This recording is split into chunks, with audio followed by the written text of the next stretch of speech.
Sabe, quando a gente pensa em Copa do Mundo, logo vem à cabeça os gigantes de sempre, né? Mas tem uma seleção que, talvez mais do que qualquer outra, é sinônimo de drama, de surpresa, de momentos que ficam para a história: a Coreia do Sul. E a jornada deles é uma das coisas mais fascinantes do futebol. Bom, vamos lá. Hoje em dia, a Coreia do Sul não é só mais uma seleção que participa. Eles são figurinha carimbada. São, de verdade, o pilar da Ásia no torneio. E esse número aqui diz tudo: 11. Essa é a sequência incrível de classificações seguidas para a Copa do Mundo desde 1986. É uma consistência que, olha, pouquíssimas seleções no mundo todo conseguem ter. Só que essa consistência toda foi forjada no fogo. Para a gente entender de verdade o sucesso deles hoje, a gente precisa voltar no tempo. Lá para a primeira participação deles, que foi, sem dúvida, a mais difícil de todas. Então, nossa história vai lá para a Suíça, em 1954. Uma estreia que foi, nossa, para dizer o mínimo, brutal. As circunstâncias eram praticamente impossíveis. Para ter uma ideia do tamanho do perrengue, o país tinha acabado de sair da Guerra da Coreia fazia menos de um ano. A viagem da delegação para a Europa durou 60 horas, parte dela em aviões militares. E o resultado em campo, claro, refletiu tudo isso. 2 jogos, 16 gols sofridos. Os placares foram devastadores. Um 9-0 contra a Hungria, que era uma potência na época, e um 7-0 para a Turquia. A coisa foi tão extrema que no jogo contra a Hungria, o time terminou com só 7 jogadores em campo, por pura exaustão, cãibras. Foi um batismo de fogo no futebol mundial. E demorou!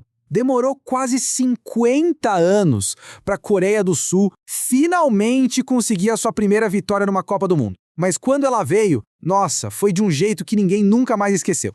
E isso nos joga direto na Copa de 2002. Jogando em casa, como um dos anfitriões, o país inteiro embarcou numa jornada que parecia um milagre. Foi o grande ponto de virada na história do futebol coreano. A caminhada para a história começou ali, com a tão sonhada primeira vitória, 2-0 na Polônia.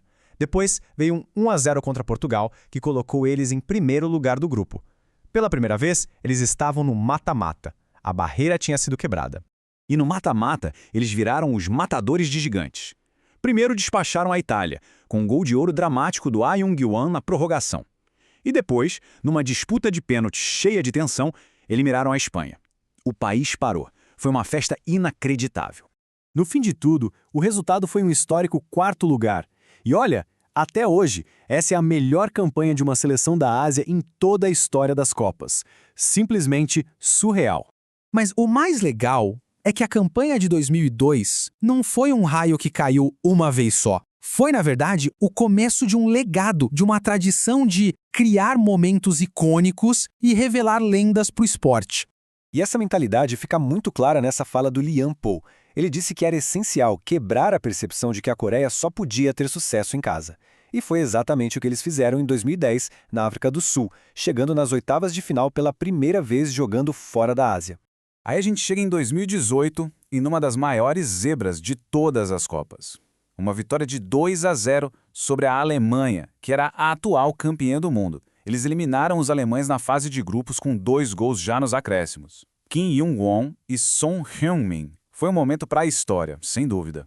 E por falar em gols, 2 nomes se destacam acima de todos: An Jung-hwan, o herói de 2002, e o craque dos dias de hoje, Son Heung-min. Os dois dividem o recorde de maiores artilheiros da Coreia do Sul em Copas do Mundo, com 3 gols cada um. Agora, em número de jogos, em longevidade, o recordista é Hong Myung-bo, com 16 partidas. Logo atrás dele vem outras lendas, como o Park Ji-sung. E vale ficar de olho no Son Heung-min, que já tem 10 jogos e está subindo rápido nessa lista aí.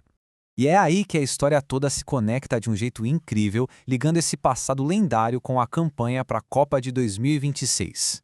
A grande sacada é essa. O jogador com mais partidas pela seleção, o capitão daquele time milagroso de 2002, o Hong Myung-bo, é o técnico hoje em dia.